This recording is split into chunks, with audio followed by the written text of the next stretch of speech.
అంటే అర్థం ఏంటి? యాజకులు ఏం చేస్తారు? ప్రజల పక్షాన విజ్ఞాపన చేస్తారు. యాజకులు ఏం చేస్తారు? ప్రజల పక్షాన విజ్ఞాపన చేస్తారు. అంటే ఈ యొక్క అభియా కుటుంబంలో, అభియా ప్రాంత దేశంలో ఎవరున్నారంటే విజ్ఞాపనకర్తలు ఉన్నారు. దేవుడికి స్తోత్రం కలుగుతుందా? నీ కుటుంబంలో శత్రు బలం అనేది నీ కుటుంబం మీద పడకుండా ఉండాలంటే, నీవు ఓడిపోకుండా ఉండాలంటే గమనించాలి. నీ కుటుంబంలో ఎవరు ఉండాలి? విజ్ఞాపన చేసేవాడు ఉండాలి. ఎవరు ఉండాలంట? విజ్ఞాపన చేయాలి. విజ్ఞాపన చాలా గొప్పది. యాజకులు ఏం చేస్తారు? ప్రజల పక్షాన్ని విజ్ఞాపన చేస్తా ఉంటారు. మనం కూడా అంతే. మన బిడ్డల కోసం, భర్త కోసం ఎప్పుడు విజ్ఞాపన, మనం యాజకులుగా మారాలి. మనం ఏం చేయాలి? విజ్ఞాపన చేస్తా ఉండాలి. ఎప్పుడు కూడా మన బిడ్డల కోసం, భర్త కోసం, మన కుటుంబ తల్లిదండ్రుల కోసం ఎప్పుడు ఈ ఇంటిలో విజ్ఞాపన జరగాలి. విజ్ఞాపన ఎంత శక్తివంతమైందంటే అంత శక్తివంతమైంది. అందుకే అభియానం ఏమంటున్నాడంటే, మా పక్షాన్ని ఎవరు? యాజకులు ఉన్నారు. యెహోవాను సేవ చేసి యాజకులు వాళ్ళు. యాజకులు ఏం చేస్తారంటే ప్రజల పక్షాన విజ్ఞాపన చేస్తారు. కాబట్టి మన అనుదినము ఈ యాజకత్వం అనేది ఎప్పుడు జరగాలి? ప్రతిరోజు యాజకత్వం జరగాలి. కాబట్టి ప్రతిరోజు నీ కుటుంబం కోసం, నీ బిడ్డల కోసం, నీ భర్త కోసం ప్రతిరోజు నువ్వేం చేయగలగాలంటే విజ్ఞాపన చేయగలగాలి. విజ్ఞాపన చేయాలి. నీ కుటుంబంలో నువ్వు చేయాల్సిన విజ్ఞాపన. విజ్ఞాపన ఎంత శక్తివంతమైందంటే మీకు ఒక ఉదాహరణ చెప్తాను. బైబిల్ గ్రంథంలో ఆదికాండ 18వ అధ్యాయంలో ఏం జరిగిందంటే, సొదొమ గొమొర్రా పట్టణాన్ని నాశనం చేయడానికి దేవుడి దేవదూతలను పంపించాడు. ముగ్గురు దేవదూతలు. వాళ్ళు భూమి మీదకి వచ్చారు. ఎందుకు వచ్చారంటే దేవుడు అంటాడు, సొదొమ గొమొర్రా పట్టణం యొక్క మొర చాలా గొప్పది. వాళ్ళు నిజంగా వాళ్ళు చేసిన పాపం పరిపూర్ణమైందో లేదో నేను తెలుసుకోవాలి అని చెప్పేసి దిగు వచ్చని చెప్తాడు ఆయన. అంటే దేవదూతల్ని పంపించారు. వాళ్ళు ఏం చేశారంటే ఎంక్వైరీ చేయడానికి వచ్చారు. ఆ సొదొమ గొమొర్రా పట్టణంకి వెళ్ళాలంటే ఇదిగో ఇక్కడ అబ్రహాం ఇంటి మీద నుంచి వెళ్ళాలి. ఈ దారిలో బయట కూర్చున్నాడు అబ్రహాం. దూరం నుంచి వస్తున్నాడు. సేవకులు వస్తున్నారు గమనించాడు. గబగబా పరిగెత్తాడు. వాళ్ళ ఇంటికి తీసుకెళ్లాడు. అయ్యా కొద్దిగా చాలా దూరం నుంచి వస్తున్నారు, మీరు కొంచెం మంచినీళ్ళు తాగండి, రెస్ట్ తీసుకుంటుంది, ఆహారం తినండి, బలం తెచ్చుకోండి, మళ్ళీ ప్రయాణం చేయాలి కదా అని చెప్పేసి వాళ్ళకి మంచి ఆతిథ్యం ఇచ్చి భోజనం పెట్టి చక్కని విశ్రాంతి నుంచి మళ్ళీ తిరిగి వాళ్ళు పంపిస్తాడు. వెళ్ళిపోయేటప్పుడు అబ్రహాముని వాళ్ళు ఆశీర్వదించి వెళ్ళిపోతా ఉంటుంటే వాళ్ళు గుర్తుకొచ్చింది. ఏం గుర్తుకొచ్చింది అంటే, అసలు మేము చేసే కార్యం, మేము చేయబోయే కార్యం అబ్రహాము మీకు ఎలా దయాలి ఈ విషయం చెప్పాలి అబ్రహాం గారు చెప్పేసి. చూడండి ఏం చేస్తున్నారంటే వాళ్ళు అబ్రహాం గురించి, అబ్రహామా అసలు నువ్వు వచ్చిన పని ఏంటో తెలుసా? సొదొమ గొమొర్రా పట్టణాన్ని నాశనం చేయాలనుకున్నాం. ఆ పట్టణం భయంకరమైన పాపంతో కూడింది. ఆ పట్టణాన్ని నాశనం చేయాలనుకున్నాం అనగా, ఎప్పుడైతే సొదొమ గొమొర్రా పట్టణాన్ని నాశనం చేయాలని అనుకున్నామో అనుకున్నారో, ఆ నాశనం చేయడానికి వచ్చామన్నారు. వెంటనే అబ్రహాంకి ఎవరు గుర్తుకొచ్చారంటే, అది అబ్రహాం యొక్క తమ్ముడు కొడుకు లోతు గుర్తుకొచ్చారు. లోతు కుటుంబాలు ఉంది, లోతు భార్య, లోతు పిల్లలు ఉన్నారు. అయ్యో నా బంధువు, నా సొంత, నా దగ్గర పెరిగాడు వాడు, నా కొడుకు లాంటోడు. వాడి మీద కీడు రాబోతుంది, వాడు ఉన్న ప్రాంతానికి కీడు రాబోతుంది అని చెప్పేసి ఏం చేశాడంటే, తడువు చేయకుండా అబ్రహాము ఆ రోడ్డు మీదే సాగరం పడేప్పుడే దేవుడి పాదాలు పట్టుకుని ఏడుస్తున్నాడు. అయ్యా 50 మంది నీతి మంత్రులుంటే ఆ పట్టణాన్ని కాపాడతావా? 45 మంది ఉంటే కాపాడతావా? 40 మంది ఉంటే కాపాడతావా? అంటే 50 మంది ఉన్నా కాపాడతాను. అబ్రహాం ఆ పట్టణాన్ని నాశనం చేయండి. 45 మంది నీతి మంత్రులు ఉన్నా కాపాడతా, 40 మంది నీతి మంత్రులు ఉన్నా కాపాడతా. ఇలాగా అబ్రహాము చివరికి ఎక్కడ దాకా వచ్చింది? 10 మంది దాకా వచ్చాడు. చూడండి, ఇలా బ్రతులాడుకుంటూ తెలుసు వాడికి ఎవరి కోసం అబ్రహాం బ్రతులాడుతున్నాడో, తెలుసు వాడికి అక్కడ ఎవరు ఉన్నారో తెలుసు వాళ్ళకి. అయినా సరే అబ్రహాం ఏం చేస్తాడంటే, దేవుడికి తెలియదని చెప్పట్లా, తెలిసినా సరే అబ్రహాం మాత్రం వాళ్ళని వేడుకుంటున్నాడు, విజ్ఞాపన చేస్తాడు. ఎందుకోసంటే వాళ్ళు నశించుకోకూడదు. ఆ కీడులోంచి వాళ్ళు బయటికి రావాలి. కీడులోంచి తప్పించబడాలి అని అబ్రహాము ప్రాధేయపడుతున్నాడు, ఏడుస్తున్నాడు, బ్రతులాడుతున్నాడు. ఇలాగ చాలాసేపు జరిగింది ఇదంతా. సరే అన్నారు, వెళ్ళిపోయి ఇంటికి వచ్చేసాడు. వాళ్ళు ఆ ప్రాంతంలోకి వెళ్ళారు, ఆ వాతావరణం అంతా చూశారు. నిజంగా భయంకరమైన పాపంలో ఉన్నారు. అప్పుడు ఈ యొక్క సొదొమ గొమొర్రా పట్టణం నాశనం చేయడానికి సిద్ధపడ్డారు. ఈ రాత్రి కూడా అర్ధరాత్రి ఏం చేస్తాడంటే ఆ యొక్క సొదొమ గొమొర్రా పట్టణం నుంచి లోతు భార్య పిల్లల్ని ఇచ్చి తీసుకొచ్చేస్తారు, బయటకి ఊరవతల పంపించేసి ఆ పట్టణం అంతా కాల్చేస్తారు. అక్కడ ఒక చక్కని మాట ఏమన్నాడంటే 19వ అధ్యాయం ఆదికాండంలో దేవుడు ఎవరిని జ్ఞాపకం చేసుకున్నాడంటే 19వ అధ్యాయం 29వ వచనం, దేవుడు ఆ మైదానపు పట్టణములను పాడు చేసినప్పుడు దేవుడు అబ్రహామును జ్ఞాపకము చేసుకుని లోతు కాపురమైన పట్టణమును నాశనం చేసినప్పుడు ఆ నాశనం మధ్య లోతు నశించకుండా అతను తప్పించాను. దేవుని స్తోత్రం కలుగును గాక. మీరు ఆలోచన చేయండి, అబ్రహాము విజ్ఞాపన ఎక్కడైనా వ్యర్థమైందా? అవునా? అబ్రహాము తన యొక్క కొడుకు లాంటి వాడి గురించి ప్రార్థన చేస్తున్నాడు, వాళ్ళ భార్య గురించి, వాళ్ళ పిల్లల గురించి ప్రార్థన చేస్తున్నాడు. ఎక్కడ వ్యర్థం వల్ల ఆ నాశనం టైం వచ్చినప్పుడు ఎవరిని జ్ఞాపకం చేసుకున్నాడు అంటే అబ్రహాము విజ్ఞాపన జ్ఞాపకం చేసుకున్నాడు. ఈ రోజు నువ్వు చేసే ఈ ప్రార్థన, ఈ రోజు నీ బిడ్డల కోసం చేసే విజ్ఞాపన, ఈ రోజు నీ యొక్క భర్త కోసం చేసే విజ్ఞాపన, ఈ రోజు నీ యొక్క కుటుంబం కోసం చేసే విజ్ఞాపన, నీ యొక్క బంధువు కోసం చేసే విజ్ఞాపన ఏ మాట వ్యర్థం అవ్వదు. దేవుడు ఏం చేస్తాడంటే జ్ఞాపకం చేసుకుంటాడు. నీ విజ్ఞాపన జ్ఞాపకం చేసుకుని ఆ యొక్క కీడులో నుంచి, ఆ నాశనంలో వాడి పడకుండా వాడు ఏం చేస్తాడంట ఆ కీడులో నుంచి వాళ్ళని తప్పిస్తాడు ఆయన. అందుకనే ఏం చేయాలో తెలుసా? విజ్ఞాపన చేయాలి. అప్పుడు మనం నెమ్మదిగా ఉంటాం, లేకపోతే నెమ్మది ఉండదు. కాబట్టి బైబిల్ ఏం చెప్తున్నాడు? తిమోతికి రాసిన మొదటి పత్రిక 2వ అధ్యాయం ఈ మాట మనకు తెలియజేయబడుతుంది. ఏదో తెలుసా? మనము సంపూర్ణ భక్తియు మాన్యతయు కలిగి నెమ్మదిగాను ఎలా బ్రతకాలంట? ఏమంటే ఎలా బ్రతకాలంట? నెమ్మదిగాను సుఖం. ఎక్కడుంది నెమ్మది? ఎక్కడుంది సుఖం? మరి ఎందుకు నెమ్మది ఉండట్లా? కారణం ఏంటి? సుఖం ఎందుకు ఉన్నట్లా? దేవుడి వాక్యం నువ్వు నెమ్మదిగా బ్రతకాలని చెప్తుంది. దేవుడి వాక్యం నువ్వు నెమ్మదిగా ఉండాలి, నువ్వు సుఖంగా బ్రతకాలని చెప్తుంది. కానీ మనుషులు చూస్తే నెమ్మది లేదు, మనుషులు సుఖం లేదు. ఏదో ఒక శోధన, ఒకటి తీరింద్రా అంటే ఇంకోటి పట్టుకుంటుంది, అది తీరింద్రా అంటే ఇంకోటి పట్టుకుంటుంది, అది తీరింద్రా అంటే ఇంకోటి, ఒక దాని తర్వాత ఒకటి, ఒక దాని తర్వాత ఇలాగా ఏం జరుగుతుందంటే ఈ శోధన వస్తానే ఉంటున్నాయి. నెమ్మదేది? దేవుని మార్గం అంటే నువ్వు నెమ్మదిగా బ్రతకాలని చెప్తుంది. యేసు ప్రభు కూడా అదే అంటున్నాడు, బాగా మనుషులు సమస్త చెందారా నా దగ్గర రండి, నీకేం లేదు, విశ్రాంతి లేదు, నేను ఇస్తాను విశ్రాంతి అంటున్నాడు. మనం చూస్తే నెమ్మది ఉన్నట్లా? దేవుని వాక్యం అంటుంది నువ్వు నెమ్మదిగా బ్రతకాలి, నువ్వు సుఖంగా బ్రతకాలని. కానీ సుఖంగా కనబడట్లా, నెమ్మదిగా కనబడట్లా. కారణం ఏంటంటే పేతురు రాసిన మొదటి పత్రిక 5వ అధ్యాయం పేతురు రాసిన మొదటి పత్రిక 5వ అధ్యాయం 8వ వచనంలో ఈ మాట మనకు తెలియజేయబడుతుంది.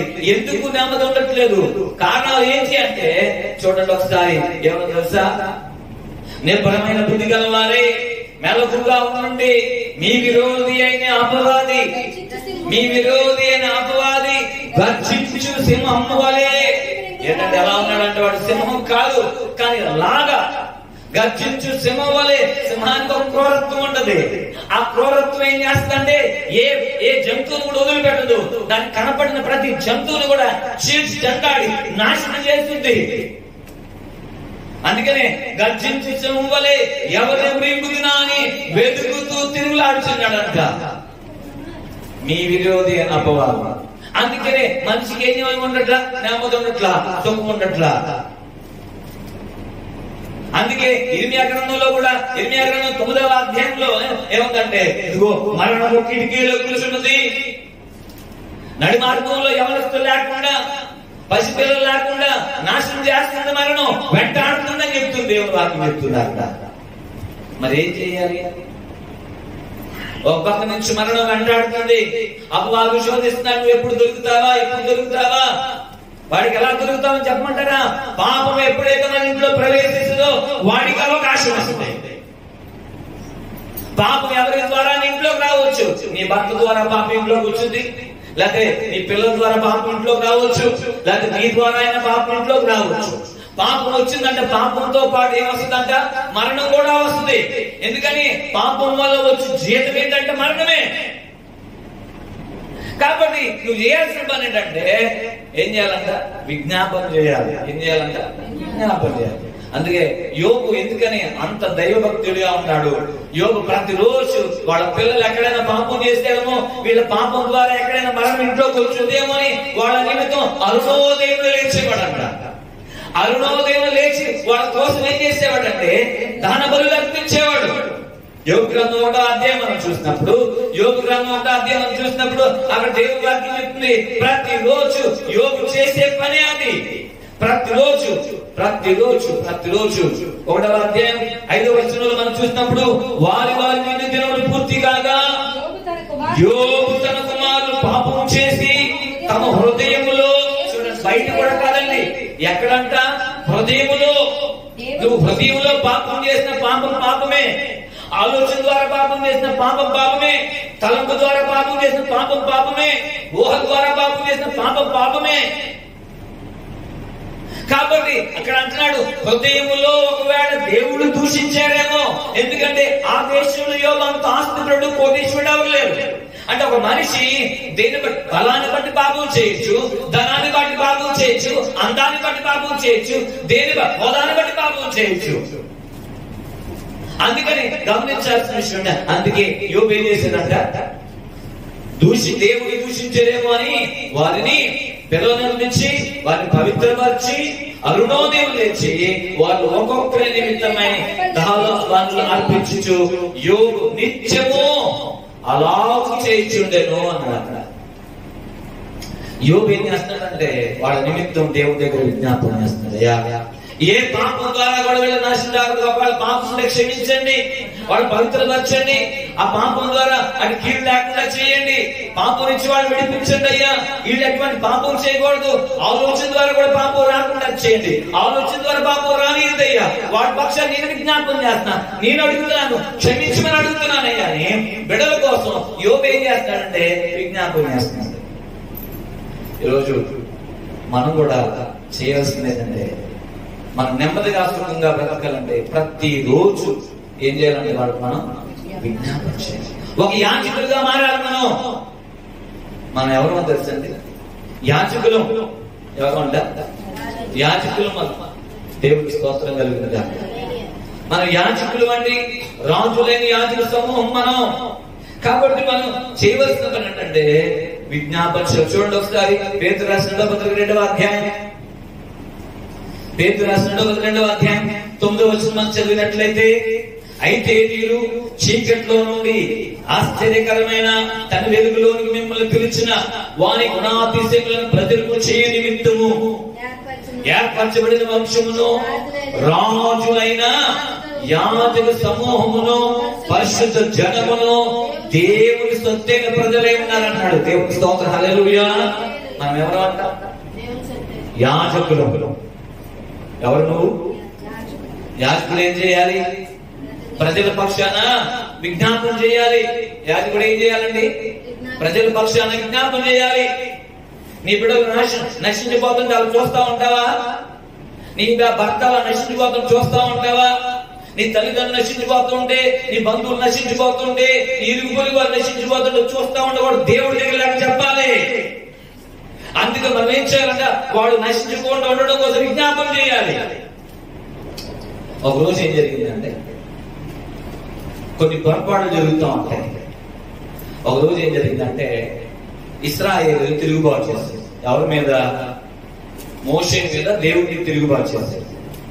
అంటే యాజకుడు ఏం చేస్తాడని దాని గురించి చెప్తున్నాను. తిరుగుబాటు చేసినప్పుడు దేవుని కోపం బాగా వచ్చేస్తుంది.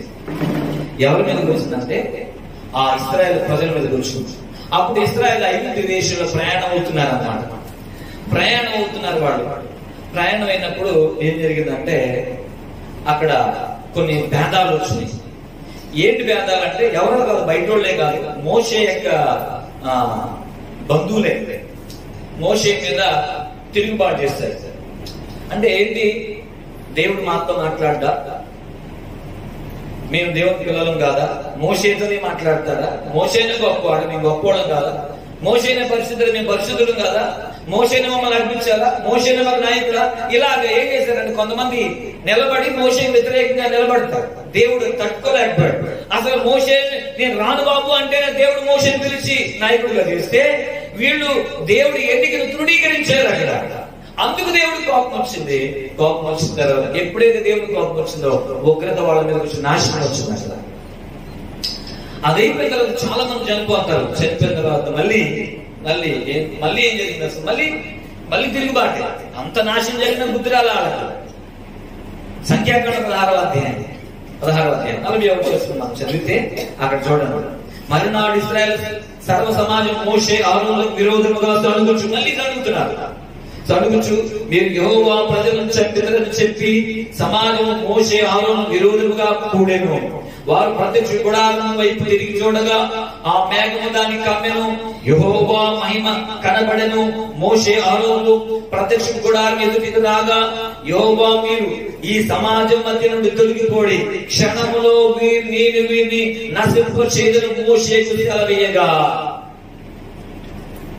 మీరు తప్పుకోండి, ఇంకా ఈ జనాన్ని ఏం చేస్తాను, నాశనం చేసేస్తాను అన్నప్పుడు చూడండి. ఎప్పుడైతే ఆ మాట జరిగిందో వెంటనే మోషే అహరోనుతో చెప్తాడు, ఇమ్మీడియట్లీగా ఏం చేయాలి సార్, నీవు ధూపార్ధన తీసుకొని బలిపీఠం నిప్పులతో నింపి ధూపం వేసి వేగముగా సమాజం వద్దకు వెళ్లి వారి నిమిత్తం ప్రాయశ్చిత్తం చేయన్నాడు. దేవుని కోపం వచ్చేస్తుంది, మన ప్రజలందరూ చచ్చిపోతారు, వాళ్ళు విరోధులే, కానీ వాళ్ళ కోసం ఏం చేయాలి, మనం విజ్ఞాపన చేయాలి, వాళ్ళు నశించిపోతున్నా చూస్తూ ఊరుకోకూడదని మోషే ఏం చేశాడంటే అహరోను ఎవరు, యాజకుడు. అహరోను ప్రధాన యాజకుడు. ఎప్పుడైతే ఆ మాట చెప్పాడో మీరు చూడండి 47వ వచనంలో 125వ పేజీ సంఖ్యాకాండం 16వ అధ్యాయం 47వ వచనం. మోషే చెప్పినట్లు అహరోను వాటిని తీసుకుని సమాజం మధ్యలో పరిగెత్తిపోయినప్పుడు తెగులు జనులలో మొదలుపెట్టి, దేవుడి కోపం ఎప్పుడు వచ్చిందో తెగులు ప్రారంభించబడిందంట. దేవుడి కోపం వచ్చేసింది, దేవుడికి వ్యతిరేకంగా నిలబడ్డారు వాళ్ళు, పాపం వచ్చింది ఇశ్రాయేలు సమాజంలో. వెంటనే దేవుడి దగ్గర నుంచి తెగులు కూడా వచ్చేసింది. తెగులు స్టార్ట్ అయిందో లేదో వెంటనే అహరోను ఏం చేశాడు, పరుగులు చేస్తున్నాడు, అయ్యా వాళ్ళు క్షమించండి, వాళ్ళు రక్షించండి, వాళ్ళ మీద తెగులు రాని బాగా వాళ్ళు క్షమించయ్యా విజ్ఞాపన చేస్తున్నాడు. ఎవరంటే యాజకుడైన అహరోను. యాజకుడు చేసే పని ఏంటంటే ప్రజలు నశించిపోతుంటే వాడు పాపం చేసినా వాడు క్షమించమని వేడుకుంటాడు, వాడి కీడును తప్పించేయని వేడుకుంటాడు, వాడు రక్షించేయని వేడుకుంటాడు, వాడి కోసం బ్రతిమలాడుతూ ఉంటాడు దేవుడి దగ్గర. వాడు దుర్మార్గులే, వాడు భయంకర పాపులే, అయినా సరే యాజకుడు ఏం చేస్తాడంటే వాడు పక్షాన్ని ఏం చేస్తాడంట, విజ్ఞాపన చేస్తాడు. చూడండి అహరోను పరుగులు తీస్తున్నాడు. వాళ్ళు చూడండి పరిగెత్తి పోయినప్పుడు తెగులు జనులలో మొదలు పెట్టి ఉండెను. కాగా అతడు ధూపం వేసి ఆ జనుల నిమిత్తం ప్రాయశ్చిత్తము చేసెను. అతడు చచ్చిన వారికి బ్రతికి ఉన్న వారికి మధ్యను నిలబడగా తెగులు ఆగిన. దేవుడికి స్తోత్రం చెప్పండి. అతడు చచ్చిన వారికి బ్రతికిన వారికి మధ్యలో నిలబడ్డాడు. అంటే దేవునికి ప్రజలకు మధ్యలో నిలబడ్డాడు.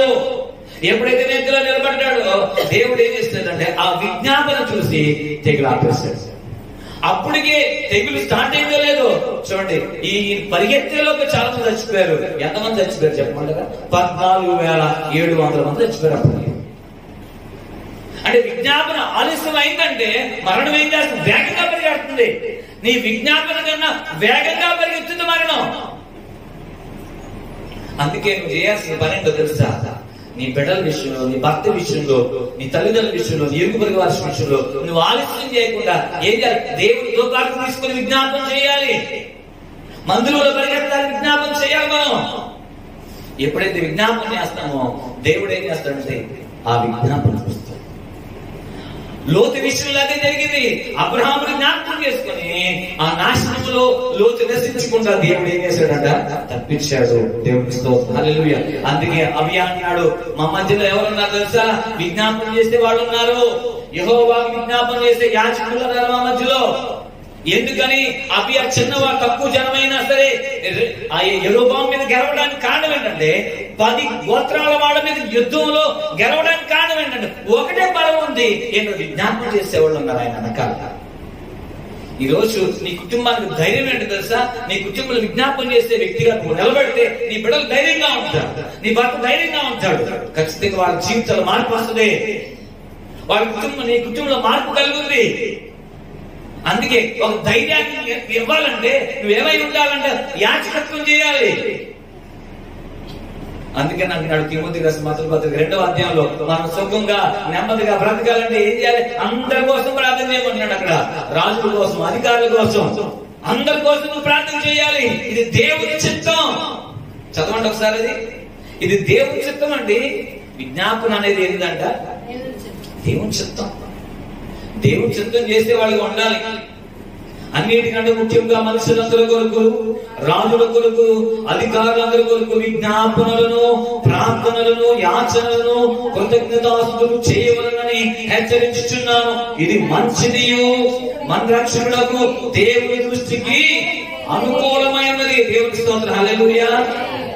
ఇదేంటంట? మంచిది, దేవుడి దృష్టికి అనుకూలమైంది. తర్వాత 4వ వచనంలో ఆయన మనుషులందరూ రక్షణ పొంది సత్యమును కూర్చిన అనుభవ జ్ఞానం గలవారు ఉండవలని నిశ్చయించుచున్నాడు. అందరూ ఏమవ్వాలంట? రక్షణ పొందాలి. రక్షణ లేకపోవడం వల్లే కదా, పాపం పట్టే కదా నీ కుటుంబంలోకి మరణం వస్తుంది, శోధనలు వస్తున్నాయి, శ్రమ వస్తుంది, తల్లిదండ్రుల పాపం బిడ్డల మీదకి వస్తుంది, భర్త చేసే పాపం ఇంట్లోకి వస్తుంది, భార్య చేసే పాపం ఇంట్లోకి వస్తుంది, ఒకవేళ పిల్లలు ఎదుగుస్తే వాళ్ళ యొక్క పాడు చేసే పాపం ఇంట్లోకి వస్తుంది. ఈ పాపంతో పాటు ఏమొస్తుంది? శోధనలు వస్తున్నాయి, కీడులు వస్తున్నాయి, మరణాలు వస్తున్నాయి. అందుకే నువ్వు చేయాల్సిన పని విజ్ఞాపన. విజ్ఞాపన మర్చిపోకూడదు. నువ్వు మర్చిపోయావంటే నీ కుడి చేతిని మర్చిపోయినట్లే. అందుకే ప్రతి దినం ఏం చేయాలంటే విజ్ఞాపన. అందుకే అవి అన్నాడు, మా దగ్గర ఎవరున్నారు తెలుసా? యాజకులు ఉన్నారు, విజ్ఞాపన చేసేవాళ్ళు ఉన్నారు అన్నాడు. కాబట్టి విజ్ఞాపన